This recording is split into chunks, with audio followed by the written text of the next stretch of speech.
Well, everyone, as you can see, I'm on the road. It's been a nightmare not only for me, but for millions of others with the travel cancellations and the chaos in the skies. But what did our Secretary of Transportation, Pete Buttigieg, promise before the holidays? Take a listen.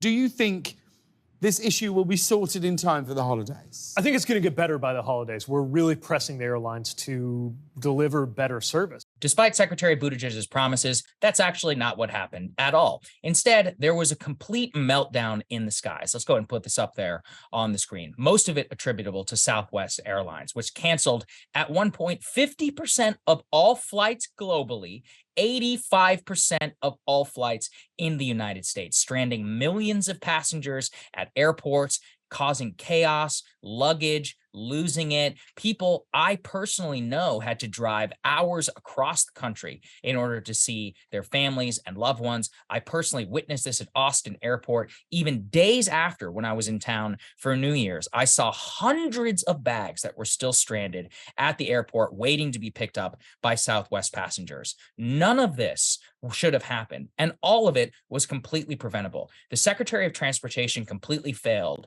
in readiness conditions for the airlines ahead of the holidays. There was no audit that was completed of Southwest Airlines. There were no fines and others that were levied. On top of that, Southwest, the company itself, is now the portrait of corporate greed.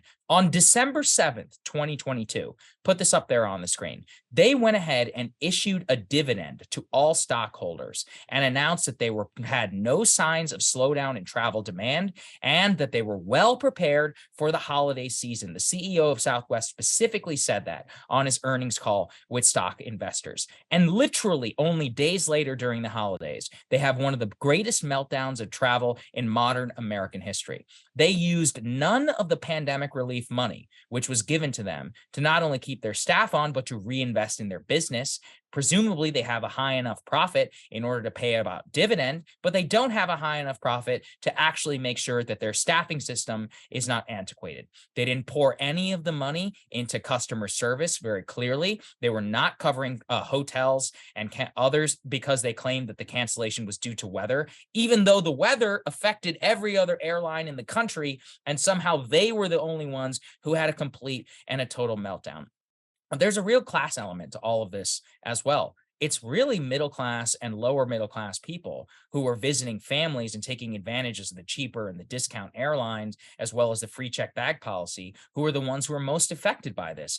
Business travelers and others with status and others usually fly the big three carriers. So when you consider that it's that group of which needs air travel every once in a while and really only at the holidays, but saves up over a long period of time, they're the ones who are the completely and totally just destroyed by this. Many of them had to just cancel their flight completely. Many just didn't go. Some had to spend hundreds of dollars potentially in savings to rent a car. This caused just havoc and wreaked it across everyone. And I think it's really important for people to understand just how terrible it was for a lot of I was lucky, none of my flights were canceled, but several hour delays were experienced, not necessarily due to weather, many cases due to, let's just say, incompetence on the part of crew planning and many of these other things. But just seeing some of this, firsthand, people at hours long lines and having, personal friends and others that were really affected by this, it's ruining because it takes away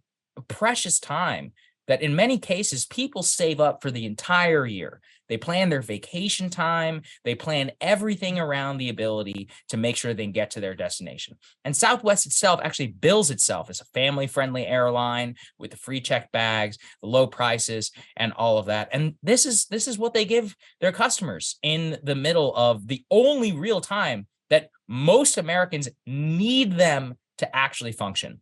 It wasn't the weather. It was their piss poor planning. It was their piss poor business, really, because they invested rather more in their stock price than in their actual infrastructure. And a lot of people paid the price on this. It's really just not right. Hey guys, ready or not, 2024 is fully upon us now. And Saagar and I have been brainstorming ways that we can really up our game for this critical election. Yeah, we rely on our premium subs to expand our coverage, to add staff, to upgrade the studio. We just want to give you the best independent coverage of this election, which is possible. So if you can help us out, become a premium subscriber today, breakingpoints.com, or the link is down here in the description video. It really means the world to us. And if you like what we're all about, this is the best possible way to keep us 100% independent, working only for you.